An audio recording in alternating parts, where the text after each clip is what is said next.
नमस्कार विद्यार्थी मित्रांनो, स्वागत आहे तुमचं आजच्या आपल्या नवीन व्हिडिओमध्ये। तर आज आपण 11 ते 12 ऑगस्ट 2025 च्या खूप महत्त्वाच्या काही चालू घडामोडी पाहत आहोत। तर विद्यार्थी मित्रांनो, व्हिडिओ खूप महत्त्वाचा होणार आहे, म्हणून व्हिडिओ सर्वांनी स्किप न करता शेवटपर्यंत पाहण्याचा प्रयत्न करा। तर थोडाही वेळ वाया न घालवता आपण या व्हिडिओला सुरुवात करूया। तर विद्यार्थी मित्रांनो, व्हिडिओ सुरू करण्याच्या अगोदर आपण कालच्या चालू घडामोडीकडे वळणार आहोत आणि कालचा आपला पहिला महत्त्वाचा प्रश्न होता, तर परदेशामध्ये सर्वाधिक क्रिकेट कसोटी सामने जिंकणारा पहिला भारतीय खेळाडू कोण बनलेला आहे? तर तो आहे मोहम्मद सिराज। यानंतर पुढील प्रश्न, भारतीय टपाल विभागाने रजिस्टर्ड पोस्ट सेवा कधीपासून बंद करण्याचा मोठा निर्णय घेतला? तर 1 सप्टेंबर 2025 पासून। यानंतर नुकतेच भारत भेटीला आलेले फर्डिनांड आर मार्कोस हे कोणत्या देशाचे राष्ट्रपती आहेत? तर ते आहेत फिलिपिन्स या देशाचे राष्ट्रपती। यानंतर मानवी बाह्य ग्रह शोध HOPE संशोधन केंद्र कोणत्या राज्य किंवा केंद्रशासित प्रदेशात आहे? तर ते आहे लडाख या। यानंतर अलीकडेच कोणत्या ठिकाणी ऑपरेशन खगल राबविण्यात आले आहे? तर जम्मू काश्मीर। यानंतर जागतिक कृत्रिम बुद्धिमत्ता म्हणजेच AI शहर निर्देशांक 2025 मध्ये कोणते शहर अव्वल म्हणजेच पहिल्या स्थानावर आहे? तर सिंगापूर हे शहर। यानंतर विद्यार्थी मित्रांनो, 9 ऑगस्ट रोजी खालीलपैकी कोणता दिवस साजरा केला जातो? तर आदिवासी दिवस आणि दुसरा कोणता दिवस? तर नागासाकी दिवस। कोणता? तर नागासाकी दिवस आणि आदिवासी दिवस 9 ऑगस्ट रोजी साजरे केले जातात। यानंतर पुढील प्रश्न, तर ऑगस्ट 2025 मध्ये कोणत्या आफ्रिकन देशाचे संरक्षण मंत्री व पर्यावरण मंत्री हेलिकॉप्टर अपघातात मरण पावले? तर घाना या। यानंतर आंतरराष्ट्रीय सौर आघाडीचा पूर्ण सदस्य होणारा 107वा देश कोणता बनला? तर मोल्दोवा बनलेला आहे। यानंतर कालचा आपला 10वा प्रश्न, तर भारतातील पहिले सौर ऊर्जेवर चालणारी विधानसभा कोणती बनली आहे? तर दिल्ली विधानसभा।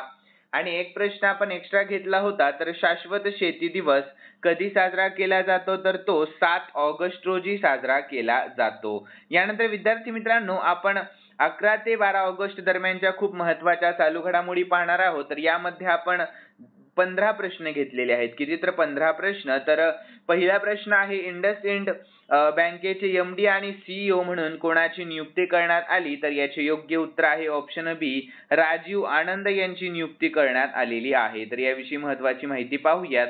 तर विद्यार्थी मित्रांनो, 2025 मध्ये राजीव आनंद यांची इंडसइंड बँकेचे नवे व्यवस्थापकीय संचालक म्हणजेच MD आणि मुख्य कार्यकारी अधिकारी म्हणजेच CEO म्हणून नियुक्ती झालेली आहे। तर ते या अगोदर बँकिंग क्षेत्रामध्ये सिटी बँक, ॲक्सिस बँक सारख्या संस्थांमध्ये वरिष्ठ पदावर होते। यानंतर विद्यार्थी मित्रांनो, स्टॅटिकचे काही महत्त्वाचे मुद्दे पाहूयात आपण या प्रश्नाचे। तर इंडसइंड बँकची स्थापना 1994 मध्ये झाली, मुख्यालय मुंबईमध्ये आहे आणि बँकेचे नाव इंडस व्हॅली सिव्हिलायझेशन वरून पडलेले आहे। ठीक आहे, सर्व विद्यार्थ्यांनी लक्षात ठेवा ही माहिती। यानंतर पुढील प्रश्न आहे आपला दुसरा, तर युनेस्कोच्या जागतिक वारसा दर्जासाठी आपल्या भारताने कोणत्या स्थळाचे नामांकन दिले आहे? तर याचे योग्य उत्तर आहे ऑप्शन बी, सारनाथ या। कोणत्या? तर सारनाथ या स्थळाचे। ठीक आहे, तर विद्यार्थी मित्रांनो, सर्वांनी लक्षात ठेवा हा प्रश्न। तर याविषयी महत्त्वाची माहिती पाहूयात आपण या ठिकाणी। तर वाराणसी जवळील सारनाथ हे बुद्धांनी ज्ञान प्राप्तीनंतर पहिले प्रवचन दिलेले पवित्र ठिकाण आहे। तर आपल्या भारताने 2025 साली युनेस्कोच्या जागतिक वारसा स्थळांच्या यादीसाठी त्याचे अधिकृत नामांकन केले आहे। तर विद्यार्थी मित्रांनो, स्टॅटिकचे महत्त्वाचे मुद्दे, तर युनेस्कोची स्थापना 1945 मध्ये झाली आणि आपल्या भारतातील युनेस्को वर्ल्ड हेरिटेज साइट एकूण 42 आहेत 2025 पर्यंत। यानंतर पुढील प्रश्न आहे तिसरा, तर पहिला MS स्वामीनाथन अन्न आणि शांती पुरस्कार कोणाला मिळाला? तर याचे योग्य उत्तर काय असणार आहे विद्यार्थी मित्रांनो? तर ऑप्शन बी, अडेमोला अडेनले यांना मिळालेला आहे। लक्षात ठेवा। यानंतर याविषयी महत्त्वाची माहिती पाहूयात। तर नायजेरियातील अडेमोला अडेनले यांना शाश्वत शेती, अन्न सुरक्षा आणि ग्रामीण विकासासाठी योगदानाबद्दल पहिला MS स्वामीनाथन अन्न आणि शांतता पुरस्कार देण्यात आलेला आहे। यानंतर विद्यार्थी मित्रांनो, स्टॅटिकचे महत्त्वाचे मुद्दे आपण या ठिकाणी पाहणार आहोत। तर MS स्वामीनाथन हे आपल्या भारतातील हरित क्रांतीचे जनक म्हणून ओळखले जातात। तर पुरस्काराचा मुख्य उद्देश काय आहे? तर अन्न सुरक्षा व शाश्वतता प्रोत्साहन। ठीक आहे, यानंतर पुढील प्रश्न चौथा असणार आहे, तर आशियातील सर्वात मोठे कासव कोणत्या राज्यातील झेलियांग सामुदायिक अभयारण्यात आणण्यात आले आहे? तर याचे योग्य उत्तर आहे ऑप्शन बी नागालँड या. कोणत्या? तर नागालँड या. तर यानंतर याविषयी महत्त्वाची माहिती पाहून घेऊया. तर आशियातील सर्वात मोठे कासव संरक्षित करण्यासाठी ते नागालँडच्या झेलियांग सामुदायिक अभयारण्यात आणण्यात आले आहे. तर याचा मुख्य उद्देश आहे जैवविविधता जतन करणे असा. यानंतर स्टॅटिकचे महत्त्वाचे मुद्दे. तर नागालँडची राजधानी आहे कोहिमा. प्रसिद्ध उत्सव हॉर्नबिल फेस्टिवल आणि अधिकृत भाषा आहे इंग्रजी. यानंतर पुढील प्रश्न आहे आपला 5वा. तर अलीकडेच जागतिक आरोग्य संघटनेने म्हणजे WHO ने कोणत्या विषाणूला कर्करोगजनक विषाणू म्हणून घोषित केले? तर याचे योग्य उत्तर आहे ऑप्शन सी हेपॅटायटिस डी या. कोणत्या? तर हेपॅटायटिस डी या. यानंतर याविषयी महत्त्वाची माहिती पाहूयात. तर WHO ने 2025 मध्ये हेपॅटायटिस डी व्हायरसला कर्करोगजनक विषाणू म्हणून घोषित केलेले आहे. तर विद्यार्थी मित्रांनो, यामुळे यकृताचा कर्करोग आणि गंभीर लिव्हर रोगाचा धोका देखील वाढतो. आणि स्टॅटिक जीकेचे महत्त्वाचे मुद्दे देखील पाहूयात आपण या ठिकाणी. तर WHO ची स्थापना झाली 1948 मध्ये. मुख्यालय जिनिव्हा स्वित्झर्लंड आणि जागतिक हेपॅटायटिस दिवस 28 जुलै रोजी साजरा केला जातो. यानंतर विद्यार्थी मित्रांनो 6वा प्रश्न. तर रेल्वे स्टेशन मालवाहतूक करण्यास सक्षम असलेले काश्मीर खोऱ्यातील पहिले स्थानक कोणते बनले आहे? तर याचे योग्य उत्तर ऑप्शन सी अनंतनाग हे. कोणते? तर अनंतनाग हे. ठीक आहे. तर याविषयी महत्त्वाची माहिती पाहूयात. तर 2025 मध्ये अनंतनाग रेल्वे स्टेशन हे काश्मीर खोऱ्यातील पहिले असे स्थानक बनले आहे जे मालवाहतूक सेवा सुरू करण्यास सक्षम आहे. तर यामुळे व्यापार आणि आर्थिक विकासाला देखील चालना मिळणार आहे. आणि स्टॅटिकचे महत्त्वाचे मुद्दे. तर भारतीय रेल्वेची स्थापना 1853 मध्ये करण्यात आली. आशियातील सर्वात लांब रेल्वे बोगदा आहे पीर पंजाल टनेल. लक्षात ठेवा. कोठे? तर जम्मू काश्मीर मध्ये. यानंतर विद्यार्थी मित्रांनो पुढील प्रश्न आहे 7वा आणि हा प्रश्न आपला दिनविशेषवर आधारित असणार आहे. तर दरवर्षी जागतिक सिंह दिवस केव्हा साजरा केला जातो? तर याचे योग्य उत्तर आहे ऑप्शन बी तो केला जातो 10 ऑगस्ट दरम्यान. केव्हा? तर 10 ऑगस्ट रोजी. तर याविषयी महत्त्वाची माहिती पाहूयात. तर जागतिक सिंह दिवस 10 ऑगस्ट रोजी साजरा केला जातो. तर महत्त्वाचे उद्देश काय आहे याचे? तर सिंहाचे संवर्धन, त्यांच्या अधिवासाचे संरक्षण आणि जागरूकता निर्माण करणे. आणि स्टॅटिकचे महत्त्वाचे मुद्दे. तर आशियाई सिंह गीर अभयारण्य गुजरातमध्ये आणि आपल्या भारतातील राष्ट्रीय प्राणी कोणता आहे? तर वाघ हा राष्ट्रीय प्राणी आहे. यानंतर पुढील प्रश्न. स्पर्धा परीक्षांची तयारी करणाऱ्या विद्यार्थ्यांसाठी आपल्या भारतातील पहिले AI चलित शिक्षण ॲप कोणी लॉन्च केले? तर याचे योग्य उत्तर आहे ऑप्शन ए IIT पलक्कड यांनी लॉन्च केले आहे. कोणी? तर IIT पलक्कड. त्याविषयी महत्त्वाची आपण माहिती पाहूयात. तर विद्यार्थी मित्रांनो IIT पलक्कडने आपल्या भारतातील पहिले AI आधारित लर्निंग ॲप टूटोज लॉन्च केलेले आहे. तर हे ॲप रेविन टेक्नो सोल्युशन्सने विकसित केलेले असून केंद्रीय शिक्षण मंत्री धर्मेंद्र प्रधान यांनी त्यांचे उद्घाटन केले. तर याचा मुख्य उद्देश काय आहे? तर JEE नीट कॅट यासारख्या स्पर्धा परीक्षांसाठी दर्जेदार, परवडणारे आणि ग्रामीण भागात पोहोचणारे शिक्षण उपलब्ध करून देणे. यानंतर विद्यार्थी मित्रांनो स्टॅटिकचे महत्त्वाचे मुद्दे. तर IIT पलक्कड स्थापना झाली 2015 मध्ये. केव्हा? तर 2015 मध्ये करण्यात आली आणि स्थान केरळमध्ये आहे याचे. आणि आपल्या भारतामध्ये एकूण IITs किती आहेत? तर 2025 नुसार एकूण 23 आहेत. यानंतर पुढील प्रश्न. तर खेरथल तिजारा जिल्हा कोणत्या राज्यात आहे ज्याचे नाव बदलून भर्तृहरी नगर असे करण्यात आले आहे? तर याचे योग्य उत्तर आहे ऑप्शन डी राजस्थान या. कोणत्या? तर राजस्थान या. ठीक आहे. सर्व विद्यार्थ्यांनी लक्षात ठेवा. यानंतर याविषयी महत्त्वाची माहिती पाहूयात. तर राजस्थान सरकारने खेरथल तिजारा जिल्ह्याचे नाव बदलून भर्तृहरी नगर करण्याचा मोठा निर्णय घेतला आहे. तर या जिल्ह्याचे मुख्यालय आहे भिवाडी असे. ठीक आहे. तर भर्तृहरी हे प्राचीन काळातील प्रसिद्ध कवी व संत होते ज्यांचा राजस्थानशी ऐतिहासिक संबंध आहे.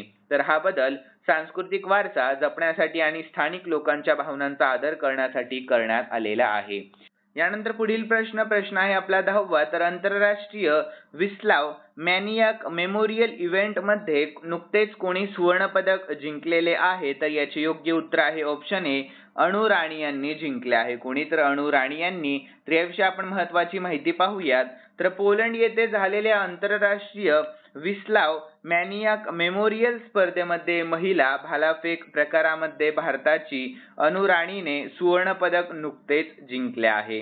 तर विद्यार्थी मित्रांनो, तिच्या दुसऱ्या प्रयत्नामध्ये तिने हंगामातील सर्वोत्तम 62.59 मीटर भाला फेकला आहे. तर रौप्य पदक कोणी? तर एडा तुक्सू तुर्की 58.36 मीटर आणि कांस्य पदक लियाना डेव्हिडसन ऑस्ट्रेलिया 58.24 मीटर फेकण्यात आला. आणि स्टॅटिकचे महत्त्वाचे मुद्दे तर अणू राणी यांच्याविषयी. तर जन्म कोठे झाला? तर मेरठ उत्तर प्रदेश मध्ये. तर इव्हेंट कोणता होता? तर महिला भालाफेक होता. आणि राष्ट्रीय विक्रमधारक तर 63.82 मीटर 2021 मध्ये. आणि पुरस्कार अर्जुन पुरस्कार 2021.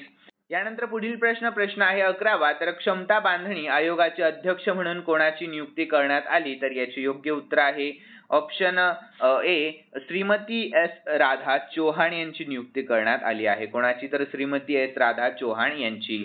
तर याविषयी महत्त्वाची माहिती पाहूयात आपण. तर विद्यार्थी मित्रांनो, उत्तर प्रदेश केडरच्या निवृत्त IAS अधिकारी श्रीमती एस या राधा चौहान यांची नवी दिल्ली येथे क्षमता बांधणी आयोगाच्या अध्यक्षपदाचा अधिकृतपणे पदभार त्यांनी स्वीकारलेला आहे. तर त्या एप्रिल 2021 मध्ये स्थापनेपासून आयोगाचे प्रमुख असलेल्या आदिल जेनुल भाई यांची जागा घेणार आहेत. यानंतर पुढील प्रश्न आहे 12वा. तर गाझा ताब्यात घेण्याची योजना कोणत्या देशाने जाहीर केली? तर याचे योग्य उत्तर आहे इस्रायल या देशाने. कोणत्या? तर इस्रायल या देशाने. तर याविषयी आपण महत्त्वाची माहिती पाहूयात.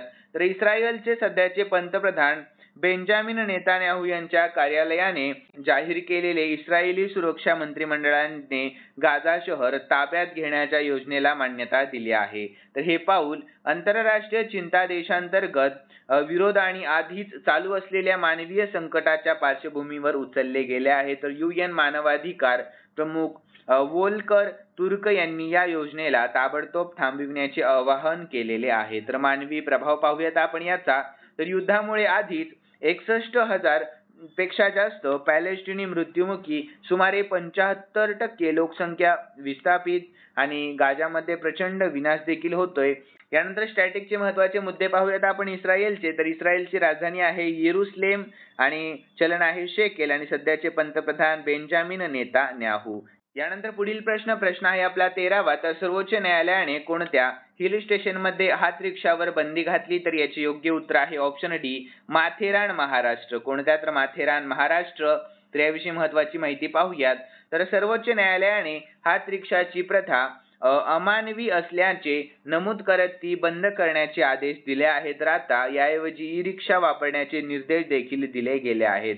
तर माथेरान बद्दल आपण महत्त्वाची माहिती पाहूयात. तर माथेरान कोणत्या राज्यामध्ये येते? तर आपल्या महाराष्ट्र. जिल्हा कोणता आहे? तर रायगड.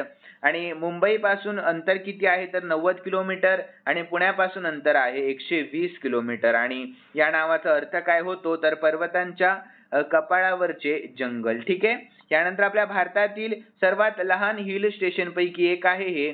आणि आपल्या भारत सरकारच्या पर्यावरण, वन आणि हवामान बदल मंत्रालयाने पर्यावरण संवेदनशील क्षेत्र म्हणून हे घोषित केले आहे. तर विद्यार्थी मित्रांनो, हात रिक्षा का वापरले जात होते? तर माथेरानमध्ये पेट्रोल व डिझेल वाहने बंद असल्यामुळे वाहतुकीसाठी हात रिक्षा चालत होत्या आणि आता त्याऐवजी पर्यावरणपूरक ई रिक्षा आणल्या जाणार आहेत. यानंतर पुढील प्रश्न आहे आपला 14वा. तर विद्यार्थी मित्रांनो, प्रश्नाकडे लक्ष द्या सर्वांनी.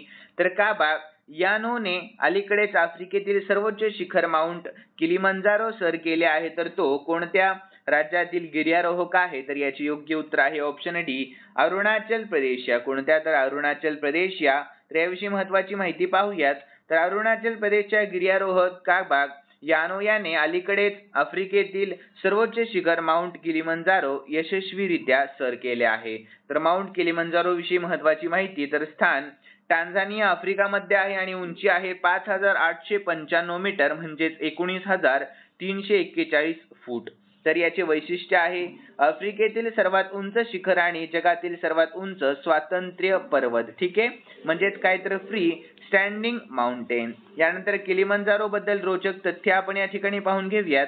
तर 3 मुख्य ज्वालामुखी शंकू किबो, मावेंजी आणि शिरा. तर गिर्यारोहकांसाठी टांझानियाचे रूफ ऑफ आफ्रिका म्हणून प्रसिद्ध आहे आणि युनेस्कोच्या वर्ल्ड हेरिटेज साइट मध्ये देखील यादी समाविष्ट आहे ही.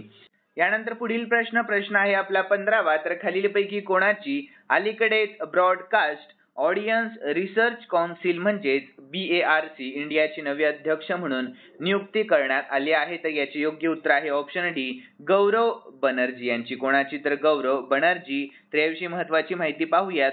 तर विद्यार्थी मित्रांनो, BARC इंडिया ही आपल्या भारतातील अग्रगण्य टीव्ही प्रेक्षक मोजणी संस्था आहे. एक तर गौरव बनर्जी हे सध्या डिझनी स्टार इंडियाचे बिझनेस प्रेसिडेंट कंटेंट आहेत.